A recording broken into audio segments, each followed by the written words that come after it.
সারাদিনের নিউজ বৃত্তান্তে আপনাদের স্বাগত। সারাদিনের বাছাই করা খবরের আপডেট নিয়ে আপনাদের সঙ্গে আমি অনিন্দিতা। আজকের বিশেষ বিশেষ খবরগুলো এক নজরে।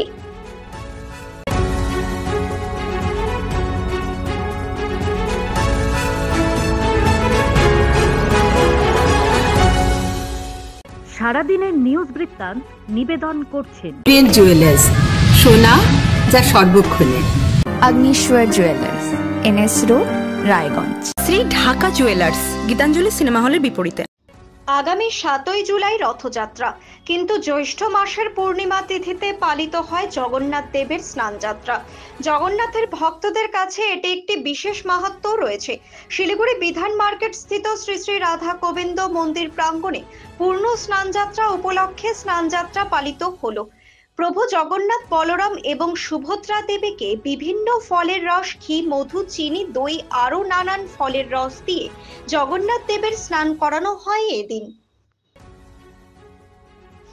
মাদক ও মাদক জাতীয় দ্রব্য বর্জন করতে ও পড়ুয়াদের সচেতন করতে পদযাত্রা করা হলো হেমতাবাদ ব্লকের বাঙালবাড়ি এলাকায়। শনিবার দুপুরে এই পদযাত্রা করা হয়, যেখানে হেমতাবাদ থানার পুলিশের পাশাপাশি বাঙালবাড়ি গ্রাম পঞ্চায়েতের উপপ্রধান আশিক নওয়াজ সহ বিদ্যালয়ের শিক্ষকরা উপস্থিত ছিলেন। পাশাপাশি মাদক বিরোধী সচেতনতামূলক শিবির অনুষ্ঠিত হয় বাঙালবাড়ি হাই স্কুলে।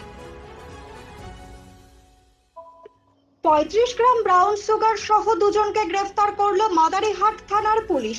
এদিন মাদারিহাটের শিশুবাড়ি বাজার এলাকা থেকে দুজনকে গ্রেফতার করে পুলিশ দুজন মাদারিহাট বীরপাড়া ব্লকের বাসিন্দা তার কাছ থেকে 35 গ্রাম ব্রাউন সুগার উদ্ধার করা হয়। আগামীকাল ধৃতদের আলিপুরদুয়ার কোর্টে তোলা হবে। পারিবারিক বিবাদের জেরে তৃণমূল অঞ্চল সভাপতি তথা প্রধানের স্বামীর ওপরে এলোপাথারি হাসুয়ার কোপ। ঘটনায় গুরুতর জখম দুই পক্ষের 3 জন। একাধিক বোমাবাজির অভিযোগও ওঠে এদিন। শনিবার এই ঘটনায় উত্তপ্ত হয়ে ওঠে ইটাহার থানার কাপাসিয়া অঞ্চলের রাধানগর বাজার। অভিযোগের তীর তৃণমূল নেতার নিজের 2 ভাই সহ তার অনুগামীদের বিরুদ্ধে। তবে তৃণমূলের দাবি, পারিবারিক বিবাদের পাশাপাশি রয়েছে রাজনৈতিক প্রতিহিংসা। সিদ্দিক আলী ও পিস্তুত ভাই মোজাম্মেল সহ তাদের অনুগামীরা হাসুয়া নিয়ে হামলা করেন হুসেনের ওপরে বলে অভিযোগ। এরপর দুই পক্ষের মধ্যে ব্যাপক গন্ডগোল শুরু হয় বোমাবাজি। উত্তপ্ত হয়ে ওঠে এলাকা। সেই সময় হাসান ও সিদ্দিক সহ তার ছেলেরা এলোপাথারি হাসুয়ার কোপ চালাতে থাকে হুসেনের ওপরে। বাবাকে বাঁচাতে এসে গুরুতর আহত হয় তৃণমূল নেতার ছেলে শাকলিন মোস্তাক। এই ঘটনায় অপর পক্ষে মোজাম্মেল হক ধারালো অস্ত্রের আঘাতে গুরুতর আহত হন।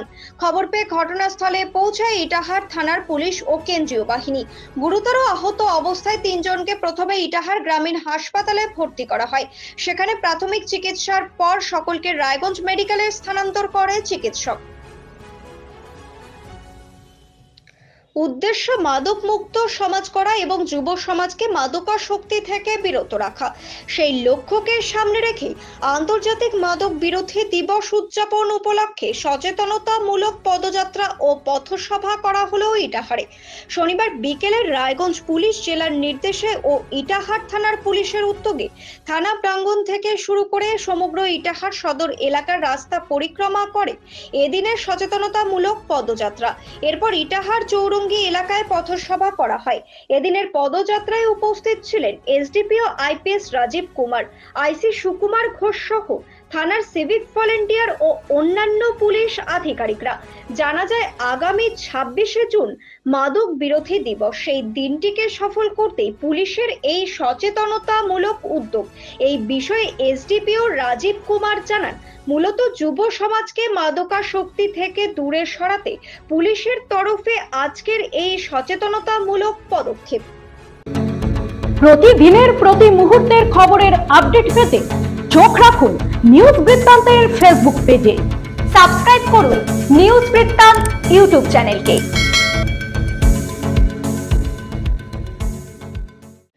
বর্তমান প্রজন্ম বিশেষ করে মেয়েদের নিরাপত্তা নিয়ে উত্তর দিনাজপুর জেলা পুলিশের পক্ষ থেকে এক সচেতনতামূলক কর্মশালা অনুষ্ঠিত হলো শনিবার।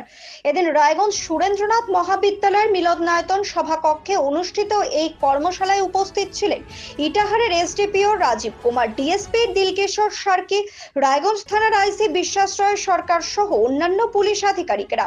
মূলত মোবাইল ব্যবহারের মধ্য দিয়ে বিভিন্ন প্রতারণা চক্রের ফাঁদে পা দেওয়া, মানব পাচার, মাদকাসক্তি, শিশু শ্রম সহ একাধিক বিষয় নিয়ে নতুন প্রজন্ম বিশেষত কলেজ পড়ুয়াদের মধ্যে সচেতনতা গড়ে তোলার লক্ষ্যে এই কর্মশালার আয়োজন বলে জানিয়েছেন সুরেন্দ্রনাথ মহাবিদ্যালয়ের অধ্যক্ষ চন্দন কুমার রায়। চোপড়ার নিচেবাড়ি এলাকার চা বাগানে ছররা গুলি চলার ঘটনায় গুরুতর আহত 6 জন। স্থানীয় সূত্রে জানা গিয়েছে ওই এলাকায় ডানকানের একটি পরিত্যক্ত চা বাগান রয়েছে। সেই চা বাগানে চাষবাস করত স্থানীয়রা। এদিন ওই চা বাগান দখল করে একদল দুষ্কৃতী চা পাতা তুলতে গেলে চা বাগানে চাষবাস করা কৃষকরা বাধা দেয়। অভিযোগ সে সময় তাদের ওপর হামলা চালানো হয়, ছররা গুলি করা হয়। পরিস্থিতি সামাল দিতে ঘটনাস্থলে পৌঁছায় চোপড়া থানার পুলিশ। সমগ্র বিশ্ব, দেশ এবং রাজ্যের সাথে সাথে আমাদের প্রিয় শহর রায়গঞ্জের পরিবেশও প্রতিদিন ধ্বংসের পথে এগোচ্ছে। মাটি, জল, গাছ সব ক্ষেত্রে এই প্রভাব লক্ষ্য করা যাচ্ছে বর্তমানকালে। তাই পরিবেশ রক্ষার তাগিদে সক্রিয়ভাবে এগিয়ে এলো পশ্চিমবঙ্গ বিজ্ঞান মঞ্চ উত্তর দিনাজপুর জেলা শাখা। শনিবার রায়গঞ্জ মোহনবাটি উচ্চ বিদ্যালয়ের সভাকক্ষে এই উদ্দেশ্যে একটি গণ কনভেনশনের ডাক দেওয়া হয়। এই কর্মসূচিতে বিজ্ঞান মঞ্চের সদস্যরা ছাড়াও উপস্থিত ছিলেন একাধিক স্বেচ্ছাসেবী সংগঠনের সদস্যরা। মূলত রায়গঞ্জ ও তার পার্শ্ববর্তী অঞ্চলের পরিবেশকে বাঁচানোর উদ্দেশ্যেই এই কর্মসূচি বলে জানান সংগঠনের জেলা সম্পাদক বিপুল কুমার মৈত্র। তিনি বলেন, আগামী দিনে তারা একাধিক ছোট ছোট কর্মসূচির মাধ্যমে জনমানসের সচেতনতা গড়ে তোলার কাজে অগ্রণী হবেন। রায়গঞ্জ লায়ন্স ক্লাবের ইনস্টলেশন সেরেমনি অনুষ্ঠিত হলো শনিবার সন্ধ্যায়। এদিন এই অনুষ্ঠানের মধ্য দিয়ে 2024-25 নতুন কমিটি গঠন করা হয়। মূলত বিভিন্ন সমাজ সেবামূলক কাজের মাধ্যমে সাধারণ মানুষকে পরিষেবা দিয়ে থাকে এই সংগঠন। সংকল্প কর্মসূচির মাধ্যমে উন্নয়ন করাই এই সংগঠনের এই বছরের মূল লক্ষ্য বলে জানান সংগঠনের সভাপতি শ্যাম আগরওয়াল। সারাদিনের নিউজ বৃত্তান্ত আজ এই পর্যন্তই। সঙ্গে থাকুন, দেখতে থাকুন, চোখ রাখুন নিউজ বৃত্তান্তে। নিউজ বৃত্তান্ত, হলুদ নয়, স্বচ্ছ।